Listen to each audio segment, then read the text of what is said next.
We'll call this meeting of the Silver City Town Council to order. Please rise and join us for the Pledge of Allegiance. I pledge allegiance to the flag of the United States of America and to the republic for which it stands, one nation, under God, indivisible, with liberty and justice for all.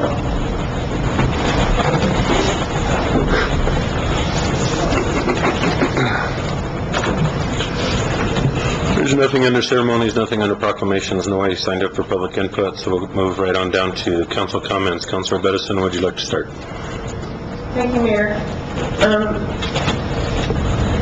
Understanding that I know that the town clerk will make an announcement, but I just want to say congratulations to Councilor Morones. It appears he'll be our next mayor, even if, well, I think somebody will vote for you, right? I know. Maybe at least one vote. He said he'll try. He'll try.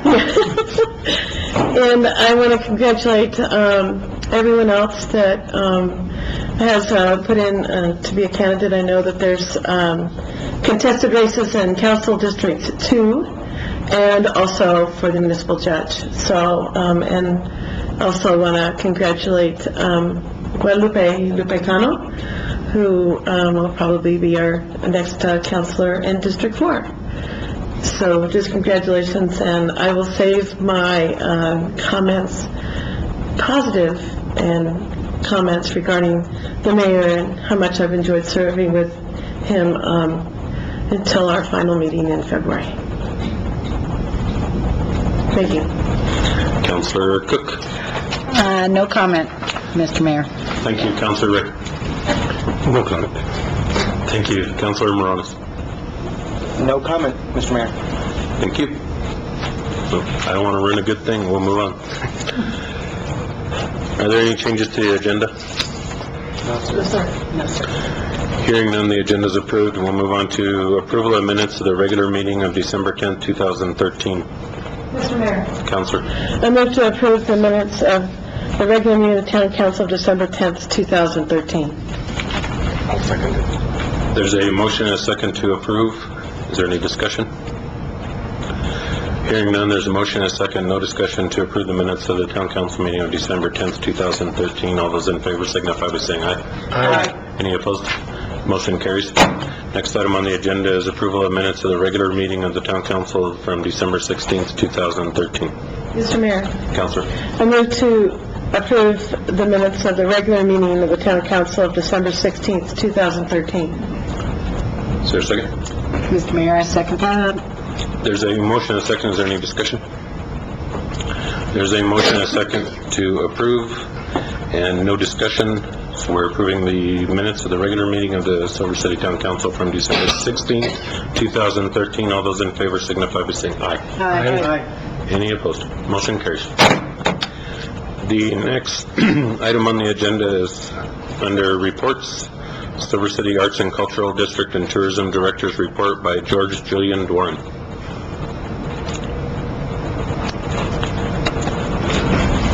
Let's go first. I'm joined by Sissy as well. Well, as you can see, we're here as a team, and just wanted to explain a little bit why we are here as a team, because evidently there's been some confusion onto the history of this. But actually back in 2012, the Visitor Center was not being kept open, and so the Southwest New Mexico Green Chamber in 11 started just opening it up in the fall of 2011 for weekends. We were approached by the Arts and Cultural District in 2012 to create a partnership to submit a proposal for lodger's tax. And at that time, Arts and Cultural District was to do the marketing and advertising, which is what George is going to report to you about tonight. And the Green Chamber of Commerce is responsible for doing fulfillment. So that includes managing the visitor center and getting all the volunteers in there, also doing all the fulfillment for mailings, And we do a lot of, also some public relations and reaching out to the community to let everybody know what a great community Silver City and Grant County is. The reason we do that, I think we all have spoken about it before, but our number one mechanism for communication is friends and family. So we do a lot of work right here at home, as well as what George is going to report to you about, where he's doing his marketing. I'm proud to report to you that 2013-2014, right now we're 11% ahead of where we were last year. So we are definitely having an increase in tourism. We are hoping to increase the number of night stays. We still see a lot of people are just up here for the day. We have the majority of the draw that we're having right now, of course, is Southwest, and a lot of that will correlate to what George is going to tell you about where he's advertising right now. Where we look at, as far as this last quarter, where our visitors came from, 12.3% were from Silver City and Grant County. The rest of New Mexico, we had 12.97%. Arizona, Texas, California, and Colorado made up 31%. The rest of the U.S., basically 35%. Canada, 2.7%. And other countries was 6.12%. And just to mention the other countries that we've had: Canada, Australia, Netherlands, Czech Republic, England, Italy, South Korea, Spain, and Switzerland. So we are getting an international market. We are working very, very closely with the county tourism committee as well. And we feel that we've got a great deal of coordination going on. Also with the Arts and Cultural District Coordinating Council, we meet every month. And so there's a lot of cohesion as far as what's going on. And we're hoping just to continue to keep the good services that we've got going. The internet is being used a lot. You may drive by and actually see a car pulled outside of the visitor center when nobody's there. They're using the internet. And that's a service that we like to have for folks. And we also are getting a lot of use of the conference room in the back by different community groups. So we're feeling very, very positive about what's going on with our partners, the Arts and Cultural District, and are just totally thrilled with what George has done. We feel we definitely have the best person on the job. And now I'd like to turn it over to him to share with you what's going on. Do you have any questions at all? Okay. Thanks, Sissy. Mayor, councilors, thank you. Happy New Year. Believe it or not, I'm going to keep it really short tonight. I really want to focus on an initiative. We continue to do our regular advertising nationally through Sunset Magazine, Peaks and Plains, True West Magazine, and on the Drive Market Circuit in New Mexico, Arizona, and Texas. But the thing I want to tell you about tonight that I'm really most excited about right now is an initiative that started, 2 months ago. I reported a little bit briefly on it, and it's now come to fruition. And basically what we have initiated is a community cooperative advertising program. The advertising that we've been placing has been, as large as possible with the budgets that we have. And I felt that it was really important for Silver City to have a larger impact in some capacity in the publications that we've been advertising in. The only way to do this was to bring on additional partners. So I went to our own community and sought buy-in by community members, associations, retailers, galleries, and so forth. And I came up with a design that allowed for us to include 12 advertisers in the first campaign, first placement, and then design this so that those 12 could then rotate out to the next publication, and 12 could come into that publication, and so forth. Essentially, what I did was go out on a limb, and I'd like to hand out something for you to take a look at.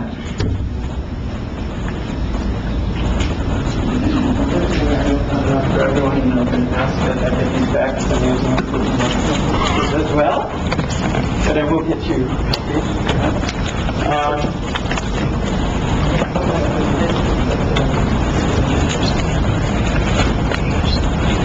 This is Sobello Magazine. It's a Tucson-based downtown magazine of arts and culture. It's a wonderful, quality publication that is inherently aligned with Silver City in terms of arts and culture. They have a downtown theater that has been refurbished, just as we're undergoing a theater refurbishment. They have a vibrant, active arts community downtown, music. They have lots of festivals and events. And so this publication is a real nice alignment in terms of marketplace for Silver City advertising. We have been already placing ads to the tune of a half page in this publication, but with this new marketing plan, I negotiated the center spread of the publication for the next 5 months. If you turn to page 30, you'll see that Silver City can't be ignored.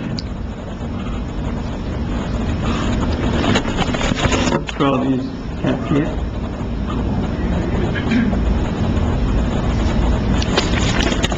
The idea here being that when we have many advertisers that currently may not be able to afford advertising regionally. Those who do advertise regionally go in by themselves and oftentimes will be lost in a publication that isn't focused on Silver City or New Mexico. And I can give you an example of that. If you turn to page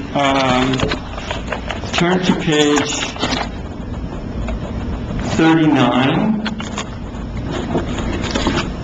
and what you'll see on page 39 is that there's 5 advertisements, and of those 5, one of the advertisements happens to be for a Silver City entity. First of all, the page is a little bit noisy, so there's no one focal point to it. Secondly, you wouldn't necessarily know that Silver City is represented here unless you look at every ad and very specifically look for Silver City on that ad. You go back to page 30, and there's no mistaking the center spread is a Silver City community advertisement.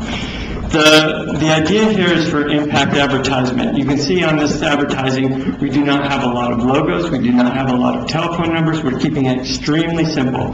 If somebody were to open the center spread of this publication, this may be taken possibly for editorial content. It says Silver City, New Mexico, you can be here by lunch, and then you have a lot of images that represent architecture, art, historic preservation, you have hiking, you have bicycling, you have art, and you have food. So without reading very much, it's very clear you're going to get an impression of Silver City, New Mexico. You're going to know that you can drive here by lunchtime, and you'll get an idea of what is here. With this, we've made this very affordable. In this particular instance, each of these entities is only paying $80 to buy into the publication. This same ad is then being rotated in February to El Paso Scene, and that cost is a little bit more. It's $100 per advertiser. And then we are now in negotiation with New Mexico Magazine to buy full-page advertisements in there that will have a buy-in somewhere around the area of $200 per entity. So in the case of $80, $100, and $200, this is less than any one of us could advertise individually in any one of these publications. And then by doing it collectively and buying this much real estate and contracting for it on a regular basis in this magazine, we're going to have a tremendous impact for Silver City. So I wanted to share that with you tonight. I'm very excited. We have a lot of community enthusiasm and a lot of buy-in for this. campaign right now. But I also would like to just put it out there to everyone that's here present tonight to talk it up. If you have a business or you have an association or entity that you think might want to participate in this, please, I ask everybody to refer them to me at the Silver City Arts and Cultural District, 538-5560, and I'd be happy to help anybody put together imagery and content for their rotation in any one of those primary dry market campaigns. Any questions? Good job, George. Thank you. The next item on the agenda is under reports, Silver City Main Street Project's quarterly report by Lucy Whitmarsh, and it looks like Francis B. Hi, I'm Lucy Whitmarsh, and I'd like to introduce the Silver City Main Street manager, who is Francis B., and will give our quarterly report. Good evening. The report is pretty much what I had already forwarded to you through Ann Mackey. We are required to send statistical information to the New Mexico Main Street Organization in Santa Fe. Each of the main streets around the state does that, and it's then rolled up into a report that shows economic activity in the towns. Then all the states send that to Washington, and that is rolled up into a national report. The New Mexico Main Street in Santa Fe, as you know, reports to the Secretary of Economic Development, so they want to see that we are doing a good job managing the efforts that we're doing here in Silver City. The report doesn't reflect everything that Main Street does or any other of the organizations. It just is a pure set of statistics on the coming and going of businesses and jobs. So I'm just going to read. Do you want me to read this? You already have it. I don't think you need to go over it line by line. Okay. Maybe you can go over the summary.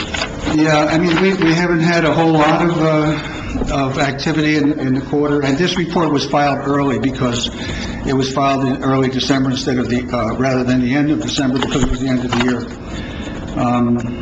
In terms of jobs that have come and gone, it's pretty much of a wash. I'd also like to report the results from our Facebook pages. We have a page for the Succo Theater and a page for the Main Street Project. Our total reach and number of people engaged on these sites is in line with the size of our market in our town. But I would like to report that it is trending upward, and we have an increase of 80.2% in the past 3 months on those websites. Assistant McAndrew already gave you a very fine overview of who's coming here, what they're coming for, and where they're coming from. I would like to add to that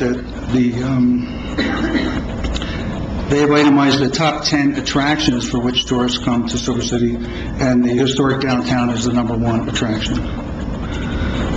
So that concludes the information I have to give you today.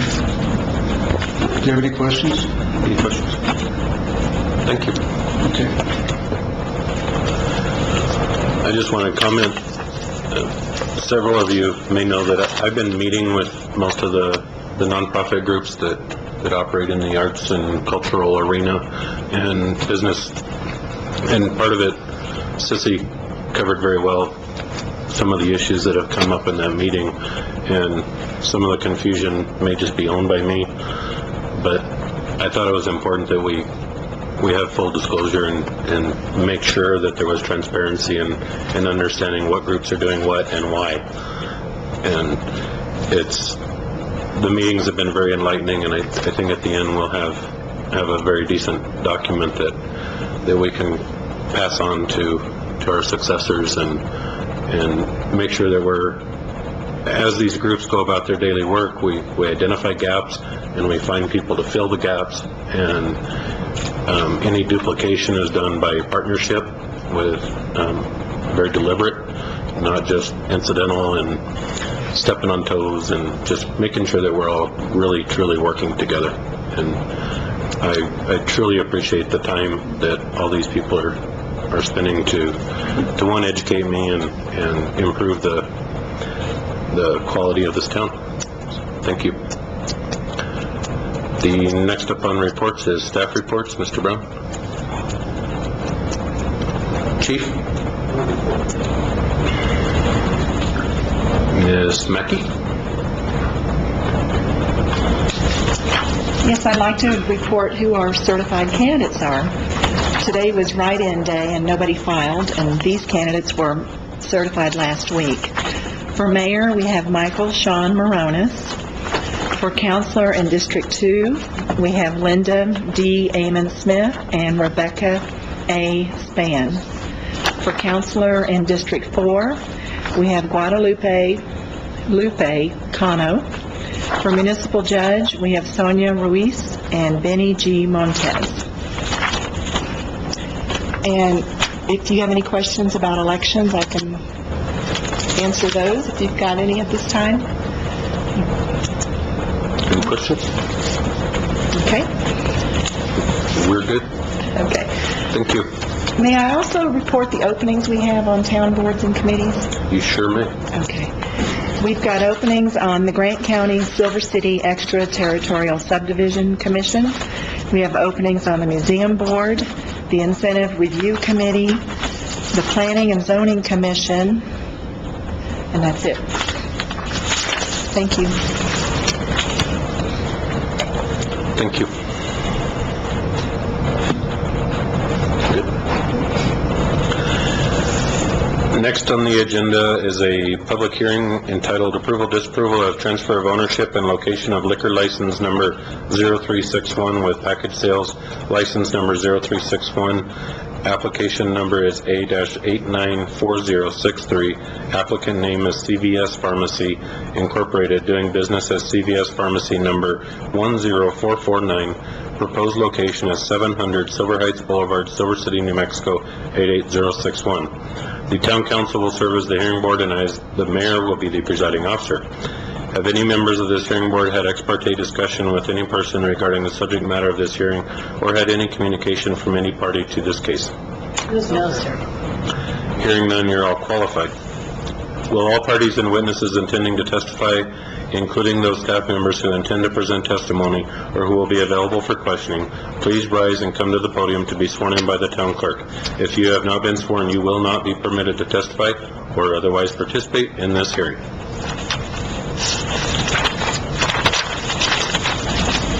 Please raise your right hand and repeat after me. I state your name. I, Linda Bill Aiken, Shattuck, Do solemnly swear or affirm do solemnly swear or affirm that the testimony I'm about to give that the testimony I'm about to give in the matter before this council in the matter before this council is the truth, the whole truth, and nothing but the truth, is the truth and the whole truth and nothing but the truth, under penalty of perjury. under penalty of perjury. The hearing will be conducted as follows. The applicant shall present their case. Next will come witnesses in support of the applicant's case. The applicant, staff, or witnesses may then be questioned by the hearing board. The presiding officer will then ask the applicant if that concludes its case in chief and states that the proponent and its witnesses will remain available to be further questioned by the hearing board, by staff, or by opponents to the application. Following the close of the applicant's case, witnesses in opposition to the applicant's case shall be permitted to testify, during the course of which the witness may address questions to any previous witness, but such questions shall be made to the presiding officer. The presiding officer shall have the sole discretion in directing the question for response, considering whether the question is relevant, is cumulative to other testimony, or is otherwise inappropriate. At the close of testimony against the application, the presiding officer asks the applicant, is there anything else you wish to be reflected in the record, and then we'll consider making a decision. The applicant, you have the floor. Please introduce yourself. Mayor, councilors, my name is Linda Aiken. I'm a lawyer on behalf of CVS for this liquor license matter. CVS applied to the state of New Mexico Alcohol and Gaming Division and was granted preliminary approval before this matter came before you. The proposed CVS is on Silver Heights Boulevard between Swan and Gold Street on the south side. And I think that you have in your package an aerial which shows the location of the proposed store when it's built, where it will be in relationship to those particular streets. After this application reached the city, one of your staff members noted that it is across the street to the northwest is a portion of the Western New Mexico University. It's the Adult Education and Economic Development Center, but I'm told by the university that it's also used for physical therapy classes. That was not something that even the agent who put the sign on the building noted when the application was sent. When he did the posting, he puts down the nearest church and school and did not list this, so your staff knows this area better, and that's obviously why these things come to you, one of the reasons. So we have requested as part of this process that CVS be granted a waiver of the 300-foot requirement to the nearest school. This is a typical CVS store, and certainly when we get to the questions part, I'd be glad to respond to those and any other questions you might have about operations or timing or anything like that.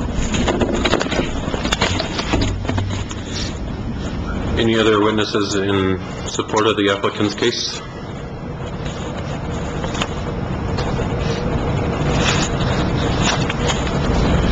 I'm Bill Shattuck. I'm with NEI First Valley Commercial Real Estate. I'm working with several parties, and there's other brokers. I'm here just to try to help answer questions if I can. And I am in support of it. Thank you. Thank you. Are there any questions for the applicant or any other proponents? Is there any witness in opposition to the application? Coming up, Ms. Aiken.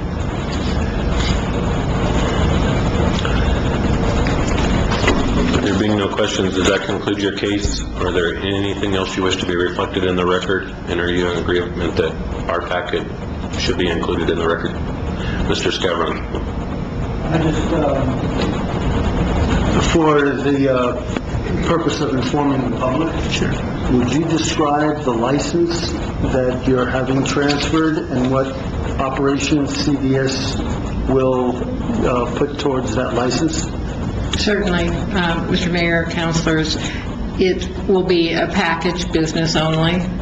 The liquor license that is being transferred to this location permits package, and that includes package sales of any type of alcoholic beverages, and I'm sure there'll be some of all types. It's also a dispensary license, is that correct? It's called a dispenser license, that's correct. Because if it were an interlocal dispenser, it would not permit the sale of packaged liquor, but it is a local license, it's a dispenser license, and therefore it permits package. So you won't be selling alcohol by the drink next to the prescription center? No, we will not, I promise. Thank you. And that does conclude our case, Mr. Mayor. Thank you. Thank you. Does any member of the hearing board have any questions for any witness?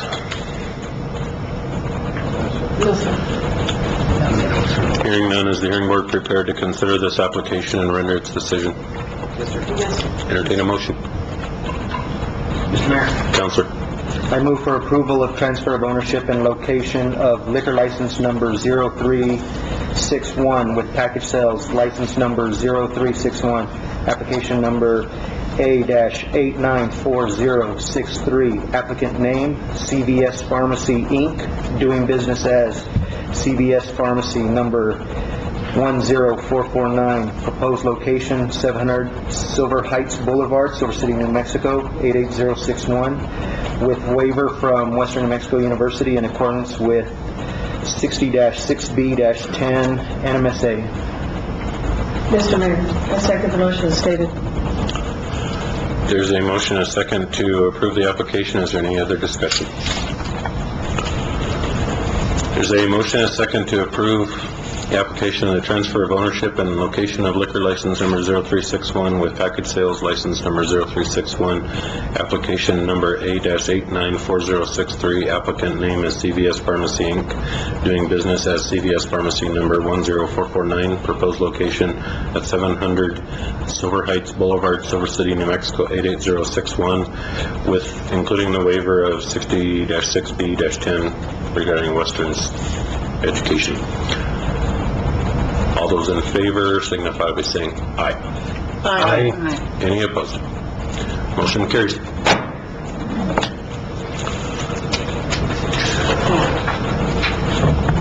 Good. The next item on the agenda is approval, disapproval of resolution number 2014-01, open meetings. Ms. Mackey? Mayor and Council, this is our annual resolution regarding our open meetings. The resolution includes the location of our meetings, which is typically in this room. It discusses the notice contents, that I have to notice the meetings to the public in a newspaper of general circulation or post it in many locations, many public buildings around town, and we do both. We post both and do the newspaper. It states that our agendas will be made available to the public within 72 hours prior to the meeting. You can get the agendas from our website or from our town departments. They're posted. It lists the regular meetings of the town council for year 2014. It's the second and fourth Tuesdays of each month. I would like to note that November 11th is a holiday, and our meeting falls on that day. I don't know if that's something you want to address now or later as we approach November. But it is it's Veterans Day.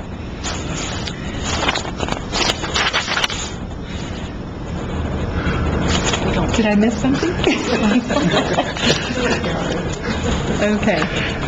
You heard some quacking going on here.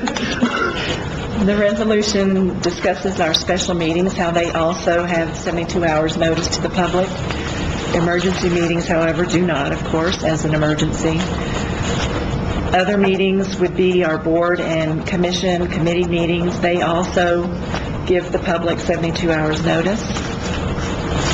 And it discusses when we can have closed meetings, per Section 10-15-1H of the Open Meetings Act. I'm asking for your approval of this resolution, please. Counselor? Move to approve resolution number 2014-01, open meetings. Mr. Mayor, I second that motion. There's a motion and a second to approve. Anybody in the audience have any comments? Seeing none, any comments, discussion from the council? My only discussion, just to make it clear, is not under number 7 where it says other meetings. Those are not required by law to follow the open meetings. We've done that basically by internal policy, and this continues that policy. So just want to make the body aware that we are continuing that policy by passing this. Any other discussion? There's a motion and a second, and no further discussion to approve resolution number 2014-01, open meetings. Roll call, please. Aye. Councilor Cook? Aye. Councilor Ray? Aye. Councilor Morales? Aye. Motion carries. Next item on the agenda is approval, disapproval of resolution number 2014-02, authorizing the town manager to submit a loan application to the State of New Mexico State Infrastructure Bank for the purpose of funding the reconstruction of the town-owned water line adjoined to the Highway 90 Hudson Street Bridge. Mr. Brown. Mayor and Council, first a little bit of background on this project. The New Mexico Department of Transportation is going to completely rebuild the Hudson Street Bridge on Highway 90,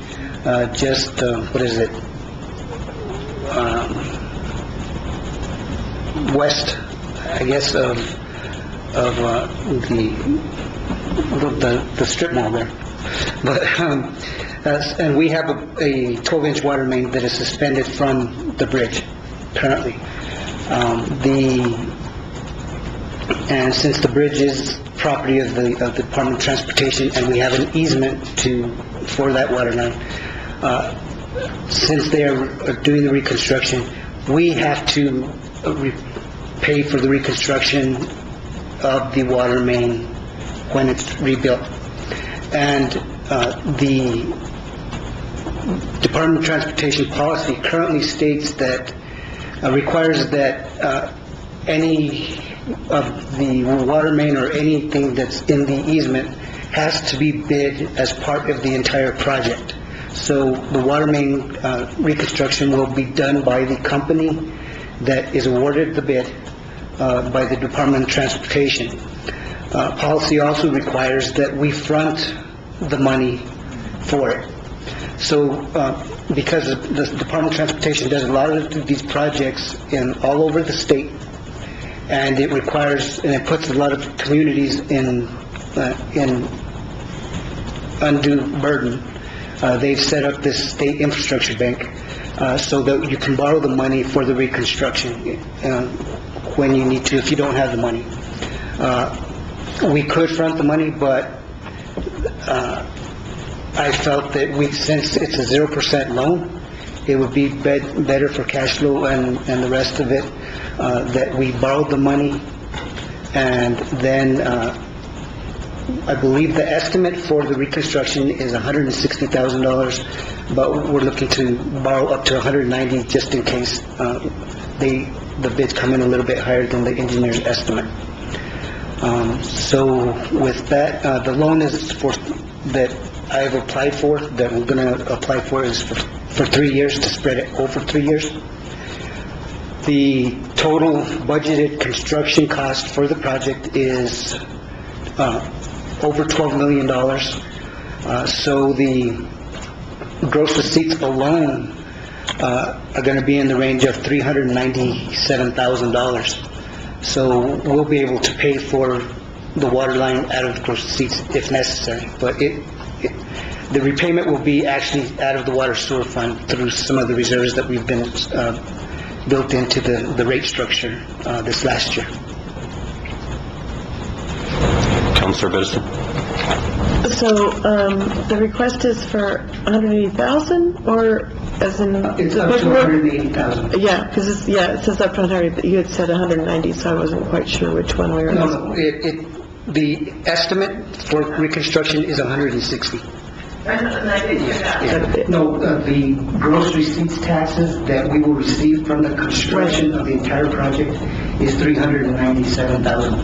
That's $4 million. Yeah, I thought I'd heard 190 in there somewhere, and that's why I was just checking on the 180 that's in the request. 160, 180, up to 180. Right, up to 180, because that's... Revenue generated from the project is $397,000. Great, thank you. Councilor Cook? Hey, you. When's the project start, Alex? The estimated project start date right now is in October. And they've got a very fast construction time period that they're looking for. They're looking to get it rebuilt in 10 months. And That's why it's costing more than it usually would, because companies are going to have to bring in, they're completely taking that bridge down. They're not replacing the decking. It's coming all the way to the ground and being completely rebuilt. So it is going to be a big project. And then what about the 12-inch water line? How long will that one be down? That was something that I wanted to talk about in the beginning. We did water modeling. The 12-inch water line actually completes a loop. So we have water coming in from both sides already, and all that it does is the only thing that actually gets affected is peak fire flows. And even with the water loop not being the looping of the water system in that area, even without that loop, the fire flows are well above minimum requirements.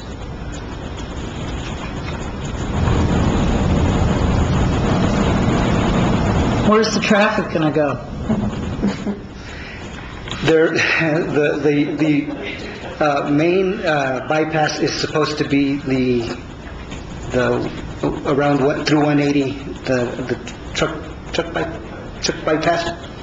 So that's the main one for all the big vehicles, but we know that we're going to get a lot of traffic by Councilor Ray's house. And her business and our office. It's going to be a nightmare for a few months. 10 months, Jose. Anything else? Councilor Morales. So this water line is more of a redundancy line. It's something that isn't even absolutely necessary, per se? It isn't, it's not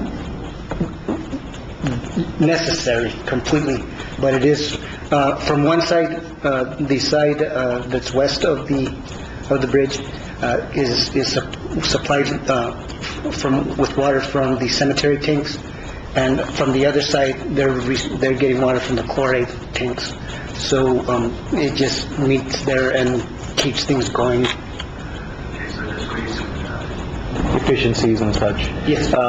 And it sounds like the gross receipts collections from the project more than pays for this, but we're taking advantage of 0% financing over the next few years? Yes. Is ultimately, so it's a finance decision? Yes. From this.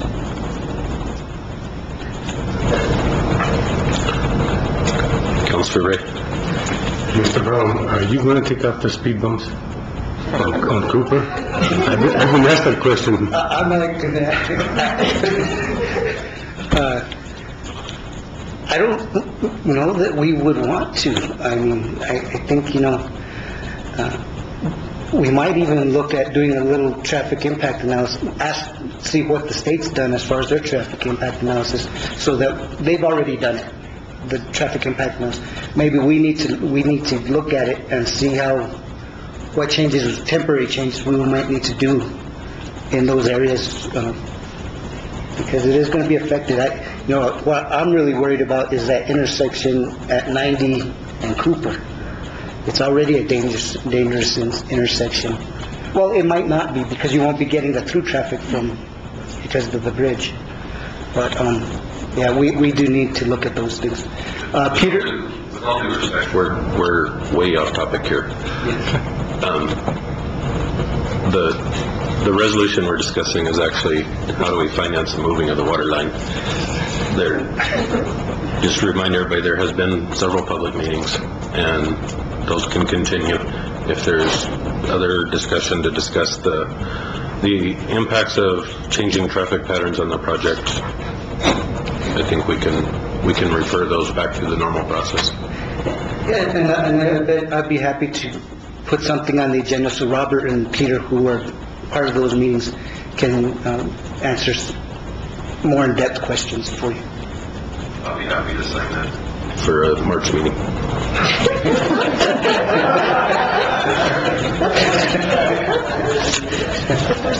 Any other discussion regarding Resolution 2014-02? There's a motion, a second, I believe. Is there? Well, somebody make one. It's yours.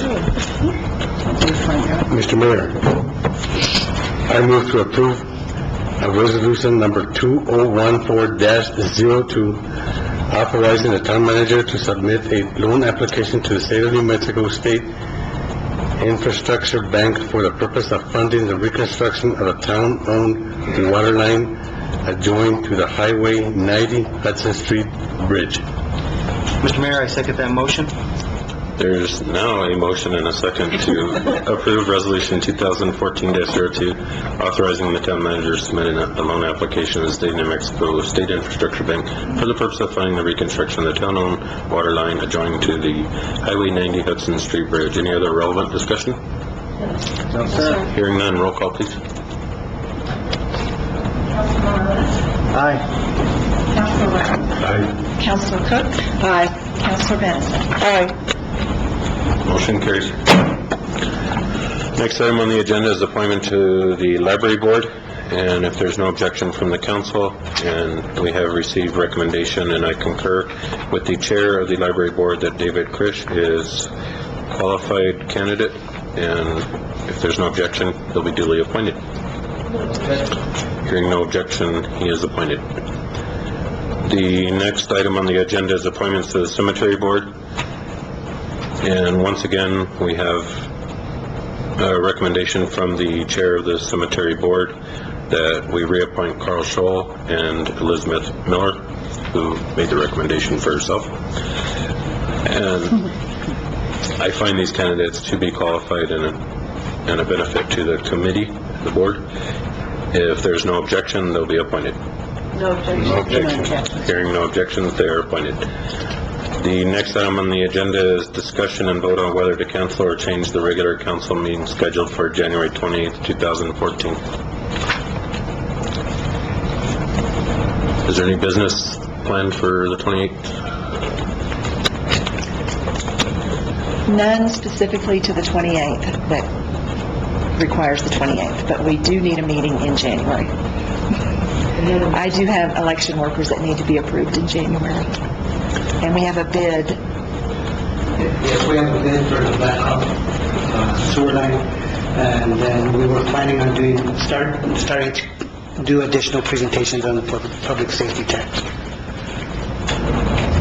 And we discussed the 23rd? The 22nd, 6 o'clock. This room is available on that date, and it was an agreeable date to council. Any other discussion on moving the meeting that was scheduled for the January 28th to January 22nd? Entertain a motion. Mr. Mayor, Council. move to change the regular council meeting scheduled for January 28th, 2014 to January 22nd, 2014 at 6 p.m. in this room. Mr. Mayor, I second that motion. There's a motion and a second to move the January 28th meeting to January 22nd, 2014, 6 p.m. in this room. Is there any discussion? No, sir. No, sir. There's a motion, a second, no discussion. All those in favor signify by saying aye. Aye. Any opposed? Motion carries. Entertain a motion to adjourn. Mr. Mayor, I move to adjourn. Mayor, I second. There's a motion and a second to adjourn. All those in favor signify by saying aye. Aye. Any opposed? Motion carries. We are adjourned.